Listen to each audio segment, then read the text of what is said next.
Hey guys, I'm back with my second Bath & Body Works Insider package. Last time I received the Endless Weekend Daily Trio free of charge from Bath & Body Works to review, and this time I'm back with the Mother's Day VIP Tote, which has a number of different kind of products in it, so I'm just going to get into it. This is what the tote bag looks like. It's a pretty large size, as you can tell, and it's a canvas tote bag with just a natural kind of canvas color with gold metallic stripes, and it's quite large. It's got this faux leather, these handles. It's actually a zip top, which is really handy if you're looking for something like that, and it's got a ditzy floral print. Let me take the package out first to show you guys. It's got a ditzy floral print, and yeah, it's nice. It's got an inner pocket and everything. Now, Bath & Body Works estimates the price of this entire package, including the goodies that I'm about to show you inside this box, and this VIP tote, to be $113.50. This Bath & Body Works tote bag, they estimate at $45. I'm not sure how many of you would pay $45 for a canvas tote bag, but that's what it is. Okay, now moving on to the actual goodies. Came in this, I guess, signature Bath & Body Works gingham print box with a little metallic bow. It's actually quite heavy because there are 8 products, I think, all together. So I would say the main exhibit of this tote bag is the Moroccan Orchid and Pink Amber signature scent. They did include the entire full-size trio, which is the Fine Fragrance Mist, the Body Lotion, and the Shower Gel. I just reviewed the Endless Weekend trio, so I'm not going to go into the ingredients and the feel so much. I'm just going to go and talk about the scent. Just like the Endless Weekend trio, I felt that these 3 products within the same exact scent kind of smell different. And I'm going to start off with the Fine Fragrance Mist. I do like this scent better than Endless Weekend, surprisingly. When I first sprayed the Fine Fragrance Mist, I thought it was really bright and juicy. It had this kind of red apple scent, not green, not like a light, fresh apple. The only fruit top note that they have is spicy fig, but I didn't smell spice when I smelled that fruity note. It could very well be fig, though.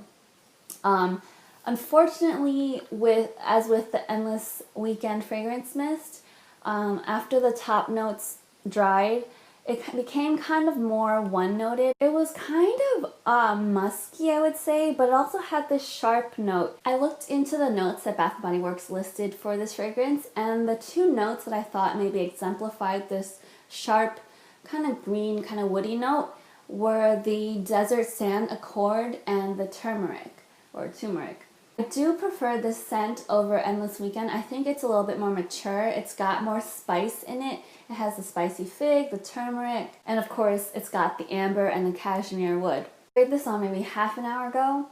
I can still smell it. It dries down to a mostly musky, slightly woody, slightly spicy scent. A little sweet. So I don't smell vanilla per se, but I think the sweetness is probably the vanilla scent. I don't smell much floral, if at all. It's supposed to be a Moroccan Orchid and Pink Amber scent. I don't smell the orchid. I don't smell any of the fruit notes that they list, like apricot and lemon verbena. It dries down kind of generic. The shower gel I really enjoyed. This was kind of one-noted too, but I like this one-notedness. It was just juicy smelling in the shower. It kind of smells like a mango rind out of the bottle. I don't think it smelled this way when I was taking a shower.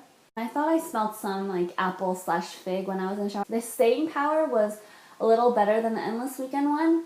I think just in general, this scent is more intense than Endless Weekend, so overall it's going to be a little, longer lasting. Of the 3 products here, I think the lotion was my favorite.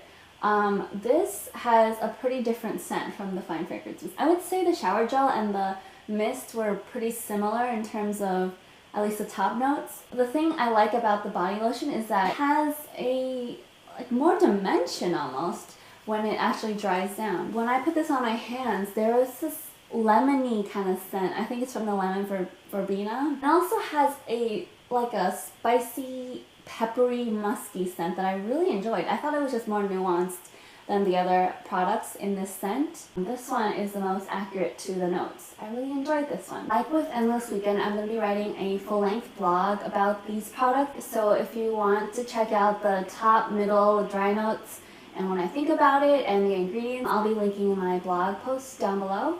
And similarly, if you missed my Endless Weekend review, I'm also going to be linking the video to that down below as well. When I opened up the package, the first thing I smelled was lavender, lavender, lavender. I think it was coming from this little mini candle here, which is a French Lavender Provence candle. And I also got the Lavender Blossom Foaming Hand Soap. So this mini candle, of course, I think you guys all know, this usually retails for $4.50. The notes basically say on the bottom that it's lavender with a hint of vanilla. But to me, this was pretty pure in terms of the lavender scent. It's this nice purple color. And I have to tell you, this is my second mini candle ever from Bath & Body Works. I previously burned the Bergamot Woods, and that one had a perfect burn, pretty much. The scent though was better than I expected, but this one, you would think French lavender is a really astringent, powerful, potent smell. I used it in the kitchen area. I used it in my bedroom here, which is not even that big, and this did not throw well. I think it was because it didn't burn well. The wick, I mean, I don't know, it's a really thin wick. It just kind of died like a little bit in. I'll post pictures of the burn on my blog, but it was just really, really just like not really chugging along, I'll put it that way. The scent is good. It's definitely for someone who likes lavender. I'm kind of in between. I don't love it, I don't hate it, so I think it's nice. This is Lavender Blossom Gentle Foaming Hand Soap. This is actually the very first Bath & Body Works hand soap I've ever owned. Previously, I didn't ever buy the hand soap because they use the triclosan ingredient, which I, am kind of iffy about. I didn't want to use it, but they have removed triclosan from all of the new hand soaps. So I have been looking into it, I just haven't gotten around to buying it yet. So I'm glad to try this one out. I don't prefer the foaming one. I like the gel kind better, but I'm of course happy to try this one. And this one is not as strong on the lavender as the candle. This definitely has more vanilla in it. The notes read lavender blossom, so it's French lavender, warm vanilla, and fresh sage. I don't smell sage. I love sage, and I don't smell sage. Sage is kind of a soapy smell, but this is definitely a sweeter smell. It's kind of very soothing. It's probably very similar to the lavender vanilla candle. I don't really like the way my hands feel after this. It kind of dries my hands out. Now, I know people have said that the new formula for the foaming hand soap is less drying than the previous ones, but I've never used the previous one, so I have nothing to go on. For me, personally, coming from Method hand soap, bar soap, I find this a little bit more drying, but it's nothing that lotion afterwards can't fix. Which brings me to the Wild Passion Flower Nourishing Hand Cream. This is definitely thicker than the normal body lotion. I think it's thicker than the Triple Moisture Cream too.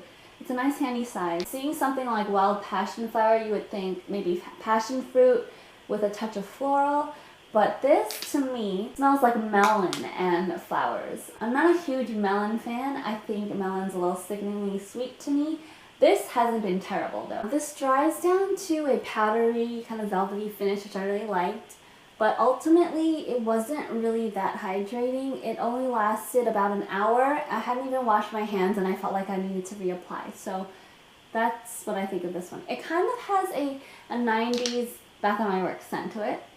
I know I said melon, and it's definitely not cucumber melon. It kind of reminds me, something about it reminds me of pearberry or sun-ripened raspberry. I don't know, I haven't used those in a while, but something about it reminds me of 90s Bath & Body Works. Next one is Forever Midnight, the Eau de Parfum in the mini size. I really love this packaging, or I love the color of this nice, like, creepy, mysterious purple with really cool font. The name Forever Midnight kind of like scared me because it sounds really deep, intense, and dark. Not that I don't like those things, but like you have to really like the notes in it to really enjoy something that intense. But I was pleasantly surprised. This came off really sweet. I wouldn't say really, really sweet because I wouldn't like it if it were really sweet, but it had a good amount of vanilla in it. I remembered when this dried down, it reminded me of a perfume that one of my friends had in high school. I think it was Lolita Lampica, I don't know how to pronounce that, which had, I think, fruit notes in it and vanilla notes. It's a very girly, feminine kind of scent. It's not overly sexy or anything. The lasting power, of course, is a lot better than the Fine Fragrance Mist. And last but not least, they included a little pink poof. I really like this. It's a good size. This retails for $3.50. And you know, it's got a nice ribbon. I received this through the Bath & Body Works Insiders program, which basically you get it for free to review. And if you want to know how to sign up for it, or maybe what it is, how it works, check out my blog below. I'll write about that as well. Thanks for watching and subscribing if you have, and even if you haven't. And I'll see you guys soon.